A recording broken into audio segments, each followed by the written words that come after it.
ഹരി ഓം. ശ്രീമദ് ഭാഗവതം ചതുർത്ഥസ്കന്ധം 25-ാം അധ്യായം നമ്മൾ വായിച്ച അർത്ഥം പറയാനാണ് ഉദ്ദേശിക്കുന്നത്. പുരഞ്ജന ഉപാഖ്യാനം എന്നുള്ള ഒരു പ്രകരണമാണ്.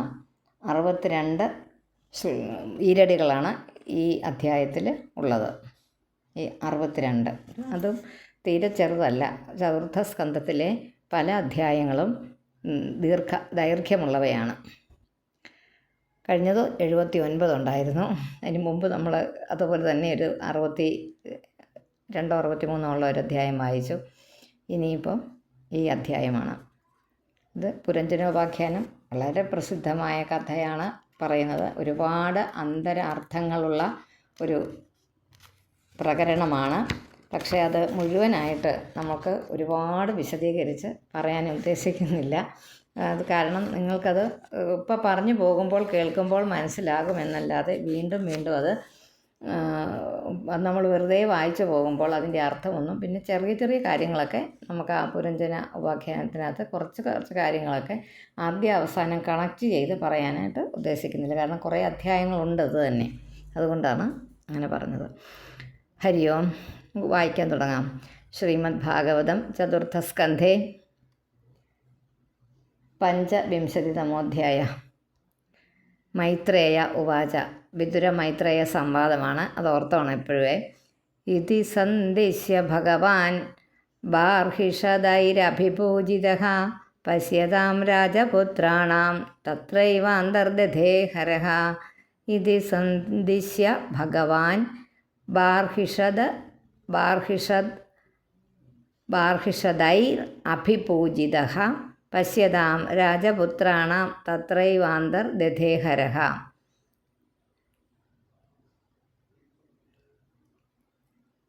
ജ്ഞാനമൂർത്തിയായ മഹാദേവൻ ഇതി സന്ദിശ്യ ഇപ്രകാരം പറഞ്ഞിട്ട്, രുദ്രഗീതം ഇപ്രകാരം രുദ്രൻ അത് പറഞ്ഞു കൊടുത്തിട്ട് ബർഹിഷത്തിൻ്റെ പുത്രന്മാരാൽ പൂജിതനായി, പൂജിക്കപ്പെട്ടിട്ട് രാജപുത്രന്മാർ നോക്കി നിൽക്കെ, അവർ നോക്കി നിൽക്കെ എന്ത് ചെയ്തു? അവിടെ തന്നെ അന്തർദധേ, അവിടുന്ന് അന്തർധാനം ചെയ്തു എന്നാണ് പറയുന്നത്. പ്രചേതസ്സുകളാണല്ലോ ബർഹിഷത്തിൻ്റെ പുത്രന്മാരെ മൊത്തമായിട്ട് പറയുന്നത് പ്രചേതസ്സുകൾ. ആ പ്രചേതസ്സുകളോട് ഇപ്രകാരം പറഞ്ഞിട്ട് അന്തർദധേ മറഞ്ഞു. ഇതി സന്ദിശ്യ ഭഗവാൻ ബാർഹിഷദൈരഭിപൂജിതഃ പശ്യതാം രാജപുത്രാണാം തത്രൈവാന്തർദധേ ഹരഃ. രുദ്രഗീതം ഭഗവതാ സ്തോത്രം സർവേ പ്രചേതസഃ ജപന്തസ്തേ തപസ്തേ അവിടം വരെ. വർഷാണാമയുതം ജലേ രുദ്രഗീതം ഭഗവതാ സ്തോത്രം സർവേ പ്രചേതസഃ ജപന്തസ്തേ തപസ്തേ വർഷാണാമയുതം ജലേ. രുദ്രഗീതം അതായത് രുദ്രനാൽ പാടപ്പെട്ടത്, ഗാനം ചെയ്യപ്പെട്ട ഭഗവത സ്തോത്രം, ആ ഭഗവാന്റെ സ്തോത്രത്തെ തേ പ്രചേതസഃ സർവേ, ആ പ്രചേതസ്സുകൾ എല്ലാവരും ജപിക്കുന്നവരായിട്ട് വർഷാണാമയുതം, വളരെ ആയിരം വർഷക്കാലം ജലത്തിൽ തപസ് ചെയ്തു. ഇത്രയേ ഉള്ളത്. വളരെ നമുക്ക് പറയാവുന്ന പോലെ തന്നെ എഴുതിയിരിക്കുന്നത്. രുദ്രൻ ഉപദേശിച്ച ആ രുദ്രഗീതത്തെ ജപിച്ചുകൊണ്ട് ആ പ്രചേതസ്സുകൾ എല്ലാവരും 10,000 സംവത്സരക്കാലം ജലത്തിൽ തപസ് ചെയ്തു. പ്രാചീന ബർഹിഷം ക്ഷത്തഃ കർമ്മസ്വാസക്തമാനസം നാരദോധ്യാത്മതത്വജ്ഞ കൃപാലു പ്രത്യബോധയത്. പ്രാചീന ബർഹിഷം ക്ഷത്തഃ കർമ്മസ്വാസക്തമാനസം നാരദോധ്യാത്മതത്വജ്ഞ കൃപാലു പ്രത്യബോധയത്. ഈ പ്രചേതസ്സുകൾ കർമ്മങ്ങളിൽ വളരെ ആസക്തിയുള്ള മനസ്സോടുകൂടിയ ആ പ്രാചീന ബർഹിസിനെ അധ്യാത്മതത്വം സാക്ഷാത്കരിച്ചിരിക്കുന്ന നാരദർ വളരെ കരുണാശീലനായ നാരദര് പ്രതിബോധിപ്പിച്ചു. നാരദര് പറഞ്ഞു കൊടുത്തു, ഇങ്ങനെ പോകേണ്ട ആവശ്യമുണ്ടോ എന്നാണ് ചോദിച്ചത്. പ്രാചീന ബർഹിഷം ക്ഷത്ത കർമ്മസ്വാസക്തമാനസം നാരദോധ്യാത്മതത്വജ്ഞ കൃപാലു പ്രത്യബോധയത്. അല്ലയോ വിതുര, ആധ്യാത്മതത്വം അറിയുന്നവനും വളരെ കൃപാലുവുമായ നാരദര് ഈ കർമ്മങ്ങളിൽ ഇങ്ങനെ ആസക്തനായ പ്രാചീന ബർഹിസിനോട് പറഞ്ഞു. എന്താ പറഞ്ഞതെന്ന് പറയാം. ശ്രേയസ്ത്വം കഥമദ്രാജൻ കർമ്മണാത്മനൈഹസേ ദുഃഖഹാനി സുഖാവാപ്തി ശ്രേയസ്തന്നേഹ ചേഷ്യതേ. ദുഃഖഹാനി സുഖാവാപ്തി ശ്രേയസ്തന്നേഹ ചേഷ്യതേ. ശ്രേയസ്ത്വം കഥമദ്രാജൻ കർമ്മണാത്മന ഈഹസേ ദുഃഖഹാനി സുഖാവാപ്തി സുഖൗ ആപ്തി ശ്രേയസ്തന്നേഹ ചേഷ്യതേ. അല്ലയോ രാജാവേ, കർമ്മത്താൽ കഥമത് ശ്രേയ ഏതൊരു ശ്രേയസിനെ ശ്രേയ ആത്മാവിന് ത്വം ഈഹസേ അങ്ങ് ആഗ്രഹിക്കുന്നുവോ ആ ശ്രേയസ് ദുഃഖനാശവും സുഖപ്രാപ്തിയുമാകുന്നു. അത് ഈ കർമ്മത്തിൽ ഇച്ഛിക്കപ്പെടുന്നില്ല, അത് ആഗ്രഹിക്കുന്നില്ല കർമ്മത്തിൽ. അതായത് നമ്മുടെ മനസ്സിൽ മാലിന്യമുള്ളവരോട് ചെയ്യുന്ന തത്വോപദേശം സഫലമായിട്ട് തീരുകയില്ല, അല്ലേ? എന്നുവെച്ചാൽ നമ്മുടെ ഉള്ളിൽ മാലിന്യം നിറഞ്ഞിരിക്കുന്നതാണെങ്കിൽ നമ്മളൊരു കാര്യം അതങ്ങനെയാണല്ലോ, നമ്മൾ ഉപദേശിക്കാൻ ചെന്നാലത് അവരുടെ ആ മാലിന്യമാണ് മുകളിൽ നിൽക്കുന്നത്. അത് മുഴുവൻ തുടച്ച് നീക്കിയിട്ട് അത് അവിടെ എഴുതിയാൽ, അതായത് നല്ല ഒരുപാട് കരകുര എഴുതിയൊരു സ്ലേറ്റിലോട്ട് നമ്മൾ വളരെ ബന്ധപ്പെട്ട് വേറൊരിടം എഴുതി വെച്ചാലും ഇച്ചിരി തെളിച്ചെഴുതിയാലും അത് തെളിയുന്നില്ല. പിന്നെ എന്ത് ചെയ്യണം? ആ സ്ലേറ്റ് കഴുകി വൃത്തിയാക്കി തുടച്ചെടുത്തതിന് ശേഷം നല്ലൊരു ചോക്ക് കൊണ്ട് അതിൽ എഴുതുക, അപ്പോൾ തെളിയും, അല്ലേ? അതുപോലെ തന്നെ ഒരു കണ്ണാടി, ആധ്യാത്മിക ഇതിനകത്തൊക്കെ പറയുന്നത് ദർപ്പണം എന്ന് പറയാം. കണ്ണാടി അഴുക്ക് പുരണ്ടിരിക്കുക എന്നിരിക്കട്ടെ, ആ കണ്ണാടിയെ നമ്മൾ മുഖം നോക്കിയാൽ നമ്മുടെ മുഖം അതിനകത്ത് തെളിഞ്ഞ് കാണുമോ? ഇല്ല, പൊടിയായിരിക്കുന്ന. അപ്പോൾ എന്ത് ചെയ്യണം? ആ പൊടി നന്നായിട്ട് തൂത്ത് വൃത്തിയാക്കണം. അപ്പോൾ നമ്മളുടെ മുഖം അതിനകത്ത് തെളിയും. അങ്ങനെ അത് അങ്ങനെയാണ് പറയുന്നത്. അപ്പം ആ മാലിന്യം കളയണം. നാരദര് രാജാവിനോട് ചോദിച്ചു, അല്ലയോ ഈ ഓരോ കാര്യങ്ങളും വിചാരപൂർവ്വമായിരിക്കണമല്ലോ. നമ്മൾ ഓരോന്ന് ചെയ്യുന്നതിന് എന്തെങ്കിലും കാര്യവും കാരണവും ഒക്കെ അതിനെക്കുറിച്ച് വിചാരം ചെയ്തതിന് ശേഷമാണല്ലോ ചെയ്യേണ്ടത്. അങ്ങിങ്ങനെ പ്രാകൃതന്മാരെ പോലെ ഒന്നും പിന്നീടുള്ളതിനെക്കുറിച്ചും കടന്നു പോയതിനെക്കുറിച്ചും ഒന്നും ചിന്തിക്കാതെ എന്തെങ്കിലും കർമ്മം ചെയ്യുന്നത് രാജാവിന് ഉചിതമല്ല, രാജാവിന് യോജിച്ചതല്ല. അതുകൊണ്ട് ചോദിക്കുന്ന വിഷയത്തിൽ മനസ്സിരുത്തി മറുപടി പറയണം. ഞാൻ ചോദിക്കുന്ന ചോദ്യത്തിന് അങ്ങ് ഒരുപാട് കാലമായിട്ട് കർമ്മങ്ങളെ നടത്തുന്നുണ്ടല്ലോ, അതുകൊണ്ട് അങ്ങക്ക് ഏത് വിധത്തിലുള്ള ഒരു ഉന്നതിയാണ്, ശ്രേയസ്സാണ്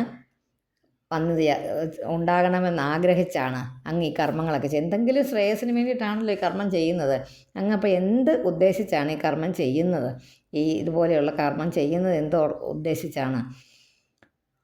അതുപോലെ താൽക്കാലികമായ ദുഃഖനിവൃത്തിയോ ആണോ ഉദ്ദേശിക്കുന്നത്? അതോ ചെറിയ കർമ്മം ചെയ്യുമ്പോൾ ഉണ്ടാകുന്ന തുച്ഛ സുഖപ്രാപ്തിയാണോ കർമ്മഫലമാണെന്നുള്ളത്? അത് സത്യമല്ലേ? പക്ഷേ ബോധമുള്ളവർ, ജ്ഞാനമുള്ളവർ, അറിവുള്ളവർ ഒക്കെ പറയുന്നത് എന്താണ്? വിവേകികളായിട്ടുള്ള ആൾക്കാർ പറയുന്നത് അതുകൊണ്ട് മാത്രം സന്തുഷ്ടരാകുന്നവരല്ല ശരിക്കുമുള്ള അറിവുള്ളവർ എന്നാണ് പറയുന്നത്. നല്ല അറിവുള്ളവരും വിവേകമുള്ളവരും അങ്ങനെ പറയുന്നത്. ഇങ്ങനെ എന്തെങ്കിലും ചെയ്തുകൊണ്ട് എന്താ കാര്യം എന്നവർ തനിയെ ഒന്ന് അവലോകനം ചെയ്യും, താൻ ചെയ്യുന്ന ഈ കാര്യം എന്തിനാണെന്ന്. അതുകൊണ്ട് ഈ ദുഃഖങ്ങൾ കാരണമെങ്കിൽ അതിൻ്റെ പൂർണ്ണമായ നിവൃത്തിക്കും ആനന്ദപ്രാപ്തിയാണ് ശ്രേയസ്, അതിന് വേണ്ടിയിട്ടാണ് ചെയ്യുന്നതെങ്കിലും ആണല്ലോ ഈ ബോധമുള്ളവർ എന്ത് കാര്യങ്ങളും ചെയ്യുന്നത്.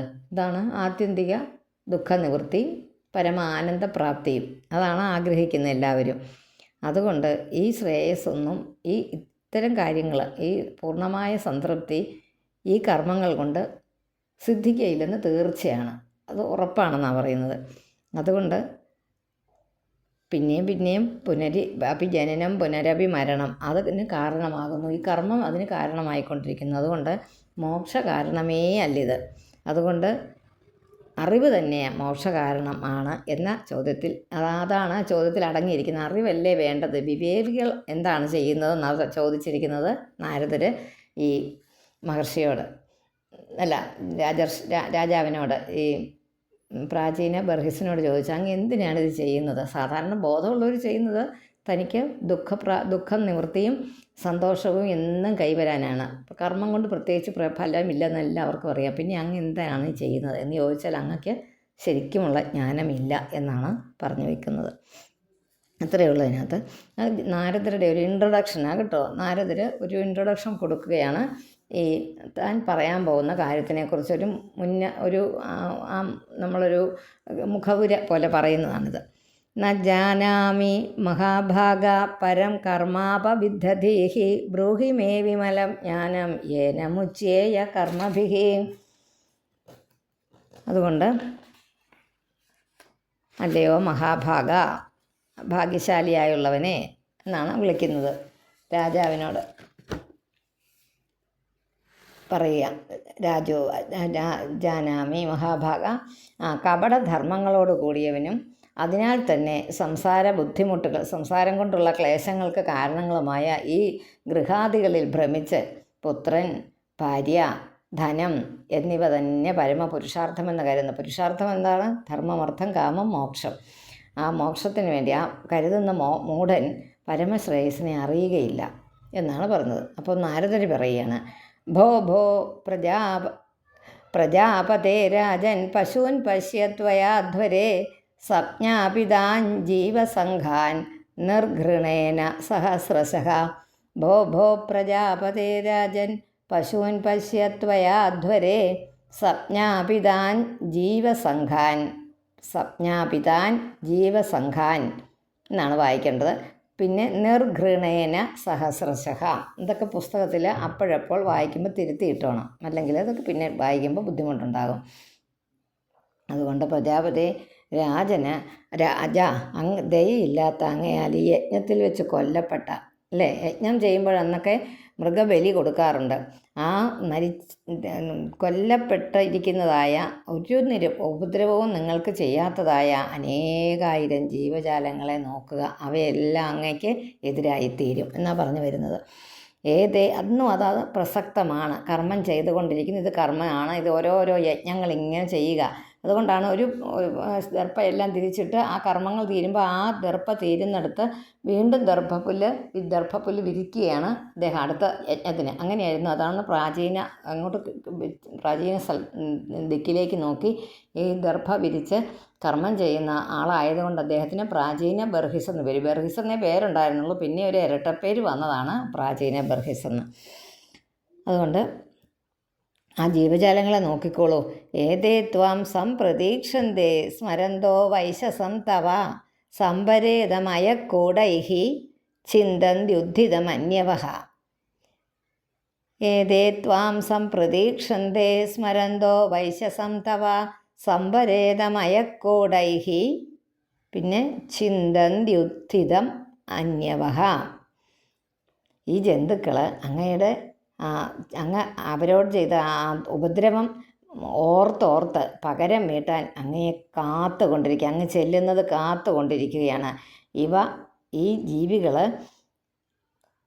കോപം പൂണ്ട് മരണാനന്തരം വന്നു ചേരുന്ന മരണാനന്തരം അങ്ങ് എത്തുമല്ലോ. അപ്പോൾ അവിടെ വന്നു ചേരുന്ന അങ്ങയെ ഇരുമ്പ് യന്ത്രം പോലെ കഠിനമായ കൊമ്പുകൾ കൊണ്ട്, അവരുടെ കൊമ്പുകളൊക്കെ ഇപ്പോഴും ഓർക്കുന്നുണ്ട്, അതുകൊണ്ട് കുത്തി മുറിക്കും, നമുക്ക് അങ്ങേക്ക് മുറിവേൽപ്പിക്കും.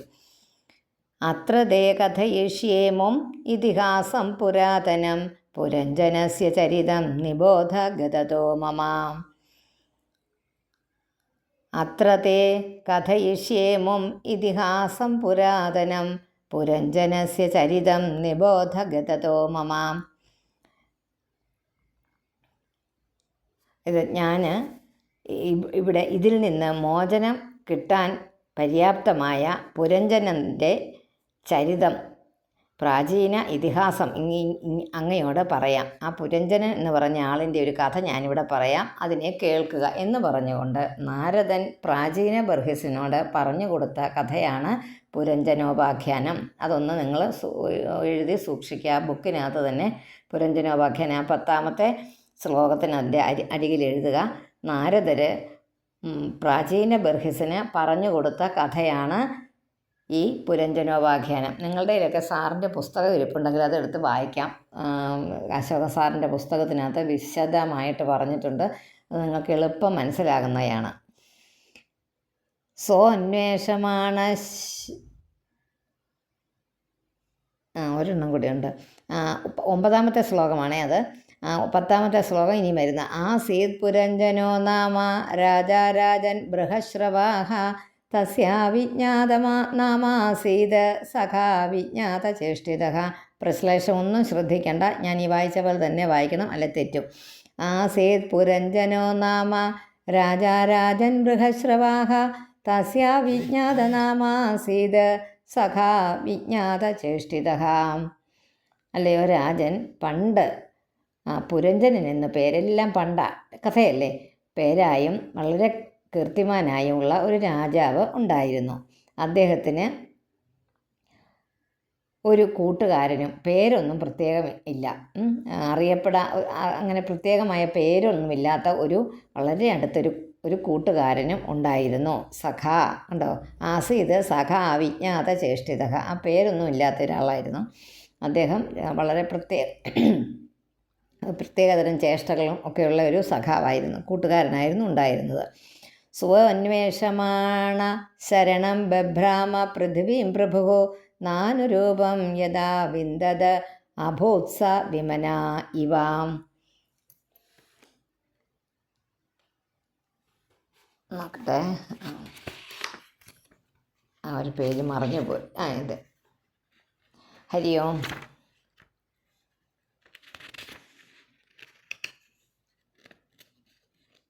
വായിക്കുന്നതിൻ്റെ ഇടയ്ക്ക് എൻ്റെ പേരുകളെല്ലാം മറിഞ്ഞങ്ങ്. അതുകൊണ്ട് സോന്വേഷമാണ് ശരണം ബഭ്രാമ പൃഥിവീം പ്രഭുഃ നാനുരൂപം യഥാ വിന്ദത അഭോത്സ വിമന ഇവ. ബഭ്രാമ അന്വേഷണമാണ്. ബഭ്രാമ പൃഥിവീം പ്രഭു അനുരൂപം സദൃശ്യമായിട്ട് അനുരൂപം. യഥാ ന അവിന്ദത് സിദ്ധിക്കാഞ്ഞപ്പോൾ, യഥാ അവിന്ദത് അബോധ സഖ. അവിന്ദത് യഥാ ന അവിന്ദത് അവിടെയാണ്. യഥാ അനുരൂപം യഥാ വിന്ദത് യഥാ ന അവിന്ദത് സിദ്ധിക്കാഞ്ഞപ്പോൾ. അവിടെ ഒരു ശകലം പ്രശ്നമുണ്ട് ആ വാക്കിനെ. നാനുരൂപം യഥാ അവിന്ദത് അഭൂത് സ. ആ സ എന്നുള്ളത് ആദ്യം നമ്മൾ എടുക്കണം, എന്നാലേ അത് കിട്ടത്തുള്ളൂ. സഹ അവൻ. സോന്വേഷമാണ് സഹ. അത് സഹ അന്വേഷമാണ് ശരണം ബഭ്രാമ പൃഥിവീം പ്രഭുഃ. ആ പ്രഭു ശരണം അന്വേഷമാണ്, ശരണമായിട്ടുള്ള സ്ഥാനത്തെ അന്വേഷിക്കുന്നവനായിട്ട് പൃഥിവീം ഭൂമിയെ ബഭ്രാമ സഞ്ചരിച്ചു. അത് നമുക്കറിയാം. അനുരൂപം സദൃശ്യമായിട്ട് യഥാ ന അവിന്ദത് സിദ്ധിക്കാഞ്ഞപ്പോൾ സഹ അവൻ. സാന്നാണെങ്കിൽ അവൾ നയനെ, സഹ അവൻ വിമന ഇവ വിമനാഹ ഇവ അബോധ സഹ എന്നാണ് അവിടെ വാക്കുകൾ കേട്ടോ. സന്തോഷമില്ലാത്തവൻ എന്ന പോലെ ഭവിച്ചു. അദ്ദേഹം തനിക്ക് താമസിക്കാൻ ഒരു നഗരം അന്വേഷിച്ച് ഒരു ഭൂമിയിലെല്ലാം ചുറ്റി നടന്നു. പക്ഷേ ഒരു നഗരം കാണാഞ്ഞപ്പോൾ അദ്ദേഹത്തിന് ഒരു സന്തോഷം തോന്നിയില്ല. അതാണ് അർത്ഥം. ആ ലൈനിൻ്റെ അർത്ഥം അതാ. അദ്ദേഹം ഒരു ഭൂമി അന്വേഷിച്ച് ഇങ്ങനെ ഒരു വാസസ്ഥാനം അന്വേഷിച്ച് നടന്നിട്ട് ഒരു സ്ഥലം താമസിക്കാൻ യോഗ്യമായിട്ടൊരു നഗരം നടന്നിട്ട് ഭൂമിയിലെങ്ങും അദ്ദേഹത്തിന് യോജിച്ച ഒരു നഗരം കാണാതെ വലഞ്ഞു, ദുഃഖിതനായി. ന സാധുമേനേതാ സർവഭൂതലേ യാവതി പുരഃ കാമാൻ കാമയമാനോസൗ തസ്യോപപത്തയേ. ന സാധുമേനേതാ സർവാഃ ഭൂതലേ യാവതി പുരഃ കാമാൻ കാമയമാനോസൗ തസ്യോപപത്തയേ. അത് കാമാൻ ഇഷ്ടങ്ങളെ, ആഗ്രഹങ്ങളെ, കാമയമാന അസൗ ആഗ്രഹിച്ചുകൊണ്ടേയിരിക്കുന്ന ഇവൻ തസ്യ അതാതിൻ്റെ ഉപപത്തയോ പ്രാപ്തിക്കായിക്കൊണ്ട് അത് സിദ്ധിക്കാനായിക്കൊണ്ട് ഭൂതലത്തിൽ യാവതീ പുരഃ എത്ര പട്ടണങ്ങളാണോ ആ സർവങ്ങളെയും ന സാധുമേനെ സാധുവെന്ന് വിചാരിച്ചില്ല, തനിക്ക് പറ്റിയതെന്ന് വിചാരിച്ചില്ല. അതായത് ഈ പുരഞ്ജനൻ സ്ഥലം അന്വേഷിച്ച് നടക്കുവാന്ന് പറഞ്ഞല്ലോ. അദ്ദേഹത്തിന് ഈ ഓരോന്നിനോടുള്ള ആഗ്രഹം കൊണ്ട്, ഒരുപാട് ആഗ്രഹം ഉള്ളിലുള്ള ആളായതുകൊണ്ട് അദ്ദേഹത്തിന് ഈ ഭൂമിയിലുള്ള ഒരു പുരങ്ങളിലൊന്നിനെയും അതാത് ആഗ്രഹങ്ങൾക്ക് മതിയായിട്ട്, ഓരോ ആഗ്രഹങ്ങളും അദ്ദേഹത്തിൻ്റെ മനസ്സിൽ പൊന്തി വരും, അതിനൊക്കെ ആയിട്ട് മതിയായില്ല, അതിനൊന്നും ആയിട്ട് പോരാ എന്ന് തോന്നുകയാണ്. സ ഏകദാ ഹിമവതോ ദക്ഷിണേഷ്വധസാനുഷോ ദദർശ നവഭിർദ്വാർഭി പുരം ലക്ഷിതലക്ഷണാം. സ ഏകദാ ഹിമവതോ ദക്ഷിണേഷു അധ സാനുഷോ ദദർശ നവഭിർദ്വാർഭി പുരം ലക്ഷിതലക്ഷണാം. അതെന്താണെന്ന് വെച്ചാൽ സ ഏകദാ ഹിമവതോ, അങ്ങനെ നടന്നപ്പോൾ എന്താ അധ എന്ന് പറഞ്ഞാൽ ഒന്നും പ്രത്യേകിച്ച് അർത്ഥമൊന്നുമില്ല, അനന്തരം എന്നൊക്കെ നമുക്ക് വേണേൽ പറയാം. അങ്ങനെ ഇരിക്കുമ്പോൾ സഹ, അത് വീണ്ടും സഹ വന്നു, അവൻ ഒരിക്കൽ, ഒരിക്കൽ ഹിമവാൻ്റെ, അതായത് ഹിമാലയ പർവ്വതത്തിൻ്റെ ദക്ഷിണ ദിക്കിൽ ആ താഴ്വരയിൽ നവഭിദ്വാർഭി 9 ദ്വാരങ്ങളോട് കൂടിയ 9 ദ്വാരങ്ങളോട് കാണപ്പെട്ടിരിക്കുന്ന ലക്ഷണങ്ങളോട് കൂടിയതുമായ ഒരു രാജധാനിയെ കണ്ടു. അപ്പോൾ അദ്ദേഹം അവസാനം പിടികിട്ടി ഒരു സ്ഥലം. പ്രാകാരോപവനാട്ടാള പരിഘൈരക്ഷതോരണൈഃ സൗർണരൗപ്യായസൈ ശൃംഗൈ സങ്കുലാം സർവതോ ഗൃഹൈഃ. പ്രാകാരോപവനാട്ടാള പരിഘൈരക്ഷതോരണൈഃ. പരിഘൈ അക്ഷതോരണൈഃ എന്നാണ് പരിഘൈരക്ഷതോരണൈ എന്ന് പറഞ്ഞത്. പരിഘൈഃ അക്ഷതോരണൈ ആരാ അവിടെ വന്നതാ. സൗർണ രൗപ്യായസൈ ശൃംഗൈ. സൗർണ രൗപ്യായസൈ ശൃംഗൈ സങ്കുലാം സർവതോ ഗൃഹൈഃ. അത് ആ ഗൃഹത്തിനെക്കുറിച്ചുള്ളൊരു വർണ്ണനം അതിനകത്ത് ചെറുതായിട്ട് പറഞ്ഞിട്ടുണ്ട്. മതിലുകളുണ്ട്, ഉപവനങ്ങളുണ്ട്, അട്ടാളങ്ങളുണ്ട്, കിടങ്ങുകളുണ്ട്, ജനലുകൾ, തോരണങ്ങൾ എന്നിവയോടും പിന്നെ സ്വർണം, വെള്ളി, ഇരുമ്പ്, പല സാധനങ്ങളാണ്. സ്വർണ്ണ രൗപ്യായസൈ ഇതെല്ലാം സ്വർണം, വെള്ളി, ഇരുമ്പ്, അതാണ് ആയസം, ഇരുമ്പ്. കൊടുമുടികളോടൊക്കെ കൂടിയതായിട്ടുള്ള താഴികക്കുടങ്ങളോട് കൂടിയ ആ ഗൃഹങ്ങളാൽ അവിടെയൊക്കെ വ്യാപ്തമായ ഒരു നല്ലൊരു രാജധാനി അദ്ദേഹം കണ്ടുപിടിച്ചു. നീലസ്ഫടിക വൈഡൂര്യമുക്താമരകതാരുണൈഃ ക്ലുപ്തഹർമ്മ്യസ്ഥലീം ദീപ്താം ശ്രിയാ ഭോഗവതീമിവ. നീലസ്ഫടിക വൈഡൂര്യ മുക്താമരകതാരുണൈഃ ക്ലുപ്തഹർമ്മ്യസ്ഥലീം ദീപ്താം ശ്രിയാ ഭോഗവതീം ഇവ.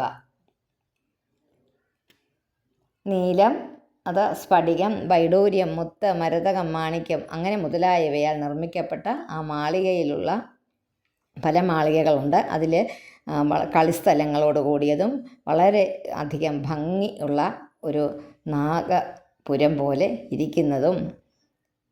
പിന്നെ അടുത്തതും കൂടെ കൂട്ടിയാണ് സഭാ ചത്വര രഥ്യാഭിർ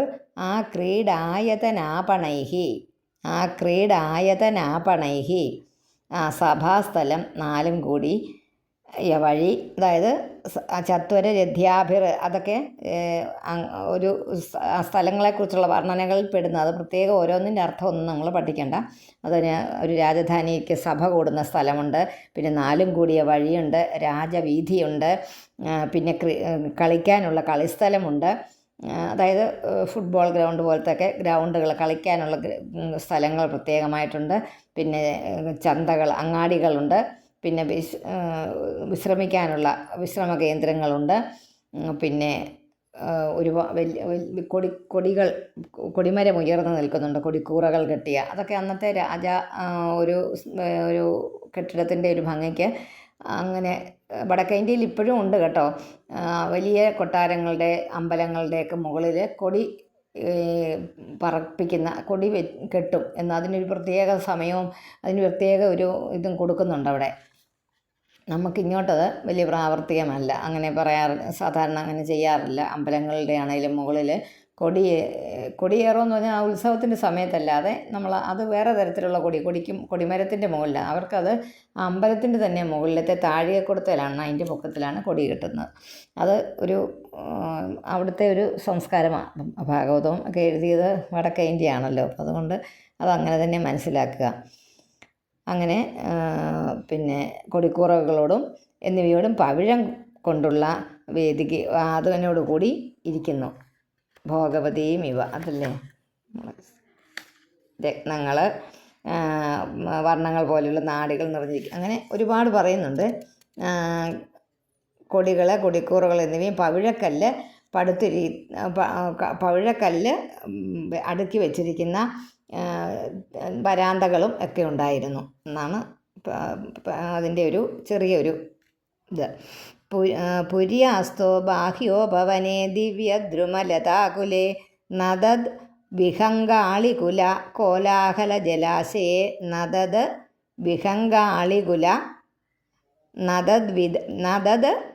വിഹംഗയ കേട്ടോ, വി വായിക്കണം അവിടെ. നദദ് വിഹങ്കാളികുല കോലാഹല ജലാശയെ ഹിമനിർജ്ജര വിപ്രുഷ്മത് കുസുമാകര വായുന ചലത് പ്രവാള വിടപ നളിനി തടസമ്പതി. ഇതൊക്കെ അതെല്ലാം കോമായിട്ടാണ് എഴുതിയിരിക്കുന്നത്. അപ്പം അടുത്ത ലൈനുകൾ 3 ശ്ലോകങ്ങൾ ഒന്നിച്ച നാനാരണ്യമൃഗവ്രാതൈർ അനാബാധേ മുനിവ്രതൈഃ ആഹൂതം മന്യതേ പാന്ഥോ യത്ര കോകിലകൂജിതൈഃ യദൃച്ഛയാഗതാം തത്ര ദദർശ പ്രമദോത്തമാം ഭൃത്യൈർ ദശഭിരായാന്തീം ഏകൈക ശതനായകൈഃ.